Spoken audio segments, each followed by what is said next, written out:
Hello students, आप सभी का हमारे यूट्यूब चैनल में हार्दिक स्वागत है। आज के इस वीडियो में मैं आप लोगों को बताने वाला हूं कि पीटीईटी रिफ़ंड से संबंधित ये वीडियो है। तो आप लोगों को पूरा देखना है। पीटीईटी रिफ़ंड प्रोसेस होता क्या है और कैसे कैसे आप लोगों को करना है और क्या गलती नहीं करनी है कि आप लोगों का पैसा अटक जाए। ठीक टाइम पर अगर आप लोग पैसा वापस अपने खाते में चाहते हैं तो आपको क्या क्या करना होगा, वो सारी इन्फॉर्मेशन मैं इस वीडियो में देने वाला हूं। तो अगर आप लोग चैनल पर नए हैं तो चैनल को सब्सक्राइब, वीडियो को लाइक और बेल आइकन जरूर दबा लीजिएगा। सबसे पहले आपको pttggtu.com लिखना है, गूगल पर सर्च करना है। फिर उसके बाद इस टाइप का कोई पोर्टल खुलकर आपके सामने आ जाएगा। ठीक, फिर यहाँ पर देखो रिफ़ंड नोटिफिकेशन दिख रहा होगा आपको। तो इसमें देखो क्या क्या लिखा हुआ है कि पहले जो होता था वो 5,000 रुपये आपके वापस किए जाते थे। अब आप लोगों ने अगर फीस जमा करा दी है आपकी 27,000 रुपये, तो वो भी आपको वापस की जाएगी। अब प्रोसेस कैसा है, क्या करना होगा, वो आपको मैं बता रहा हूँ। ठीक, पहले एक बार इसको अच्छे से पढ़ लीजिएगा आप लोग। पीटीटी 2023 के माध्यम से 2 वर्षीय बीएड और 4 वर्षीय integrated BA BEd BSc BEd में प्रवेश परीक्षा पूर्ण हो चुकी है। बहुत टाइम हो गया इसको। इस पूरी प्रक्रिया में वे विद्यार्थी जिन्होंने पंजीकरण शुल्क यानी कि रजिस्ट्रेशन शुल्क 5,000 रुपये, अक्षरे 5,000 रुपये, प्रवेश शुल्क यानी कि एडमिशन जो शुल्क था 27,000 रुपये, ठीक, जमा कराने के बाद राज्य के किसी भी शिक्षण परीक्षण महाविद्यालय यानी कि जो भी बीएड का कॉलेज होता है उसमें प्रवेश नहीं हुआ हो, उन सभी विद्यार्थियों को उनके द्वारा जमा राशि को नियमानुसार कटौती उपरांत लौटाए जाने योग्य राशि का भुगतान किए जाने की प्रक्रिया प्रारंभ की जा रही है। ऐसे सभी अपर्यवेक्षित विद्यार्थियों को निर्देश किया जाता है कि वे पीटीटी 2023 की, अब देखो आगे का प्रोसेस क्या है। पीटीटी साइट पर रिफंड पैनल लिंक प्रारंभ होने की तिथि थी 11 जनवरी 2024 गुरुवार।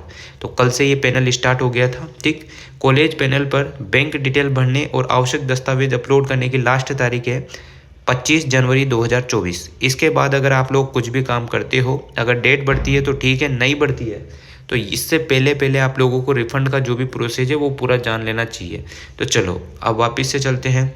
जैसे कि आप लोगों को 4th ईयर वाले पे क्लिक किया। 4th ईयर अगर आप स्टूडेंट है तो 4th ईयर, 2 ईयर है तो 2 ईयर। ठीक, अब देखो यहाँ पर क्या करना है आपको।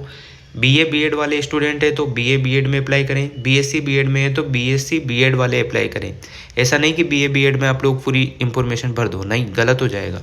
बीएड वाले हैं 2 ईयर के तो यहाँ पर बीएड लिखा हुआ होगा। ठीक, तो यहाँ पर जैसा ही मैंने बीएससी बीएड वाले में करा, ठीक है, क्लिक करते हैं जैसे ही, तो आपके सामने इस टाइप का कुछ होगा। ठीक, तो यहाँ पर सेलेक्ट कोर्स में एक ही कोर्स निकल कर आएगा, बीएससी इंटीग्रेटेड। अब जो आपका रोल नंबर है वो यहाँ पर भर लीजिएगा। काउंसलिंग आईडी, अब ये कहाँ से लाएंगे आप, जो आपकी काउंसलिंग आईडी है वो आपके रिजल्ट के नीचे मेंशन है, तो वो काउंसलिंग आईडी यहाँ पर लिख देना। अब आप सोच रहे होंगे रिजल्ट तो हमारे पास है ही नहीं, तो रिजल्ट आपको इसी साइट पर मिल जाएगा। आप पीछे जाइएगा बैक, और ये देखो मैं आपको बता ही देता हूँ। यहाँ पर देखो रिजल्ट इंटीग्रेटेड ये लिखा रहा। ठीक, यहाँ से निकाल लीजिएगा आप अपना रिजल्ट। ठीक है, फिर नेम आपका जो है वो वैलिड जो भी नाम है ना वही लिखना है। मदर नेम जो माता का नाम है ऐसा कैसे लिखना है। Date of birth same to same लिख के लॉगिन कर देना है। जैसे आप लॉगिन करेंगे तो आपके पास एक पूरा फॉर्म निकल कर आएगा जिसमें ये चीज़ें तो भरी रहेगी जो आपने पहले भरी थी। उसमें आपसे IFSC कोड मांगेगा आपके बैंक का। ठीक, तो वो आपको आपकी जो बैंक पासबुक है उसमें से ऐसे कैसे भर देना है। फिर उसके बाद 3 कॉलम होंगे नीचे, कौन सा बैंक है, बैंक खाता कौन सा है, वो सारी डिटेल वो खुद ही भर देगा ऑटोमेटिक। जैसे आप SBIN नंबर भरोगे या फिर मतलब IFSC कोड जो भरोगे ना आप, तो उससे आपको पता चल जाएगा बैंक खाता कौन सा है क्या नहीं है, पंजाब नेशनल, SBI जो भी, वो खुद भर देगा। ठीक, एक बात आपको विशेष ध्यान रखनी है कि ये जो रिफ़ंड होगा वो या तो आपके खुद के खाते में होगा, या आपकी माता के खाते में होगा, या पिता के खाते में होगा। आपके भाई बहन या कोई रिलेटिव के खाते में रिफ़ंड नहीं होगा, ये ध्यान रखना। और अगर आपने भर दिया, कुछ भाई बहन का खाता लगा दिया, तो आपका जो पैसा आना था ना वो भी शायद नहीं आएगा। ध्यान रख लेना इस बात को, तो बता देता हूँ। फिर जैसे ही आप बैंक डिटेल भरेंगे तो उसके बाद आपको आपका नाम भरना है जो बैंक की पासबुक में है वो, उस हिसाब से आपका अकाउंट नंबर भरना है। फिर कंफर्म करना है, account number same to same भर देना है। ठीक है, ये सारा प्रोसेस होने के बाद आपको नीचे मिलेगा उनकी फ़ोटो लगानी है। अब फ़ोटो में क्या लगाना है, पासबुक के जो आगे आगे का पेज है उसका फ़ोटो अपलोड कर देना है। और 300 KB में आपको अपना आधार कार्ड जो एड्रेस है पीछे वाला, मतलब आधार कार्ड के पीछे की पृष्ठ पर जो एड्रेस है ना वो कंफर्म कराना है उनको, तो वो भर देना है। अगर आधार कार्ड में और बैंक अकाउंट में या फिर किसी और डॉक्यूमेंट्स में अलग अलग हो तो आप ध्यान से वही भरना जहाँ के आप मूल निवासी हैं, जो आधार कार्ड में है वही, है ना, क्योंकि वहीं पर आपका पैसा आएगा डाकघर के थ्रू, ये ध्यान रखना। तो बिल्कुल एकदम सही से आपको भरना है। फिर वो सारी चीज़ें होने के बाद आपको नीचे आना है और फिर आपके द्वारा अगर 5,000 रुपये का शुल्क ही आपको लेना है तो वहाँ पर आएगा एनी अदर चालान, तो वहाँ पर नो कर देना है।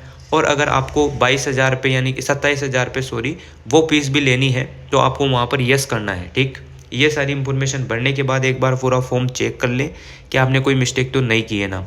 और वो विषय ध्यान रखें, अपने खुद के खाते में, माता के में या पिता के में ही आएगा पैसा, बाकी किसी के में नहीं आएगा।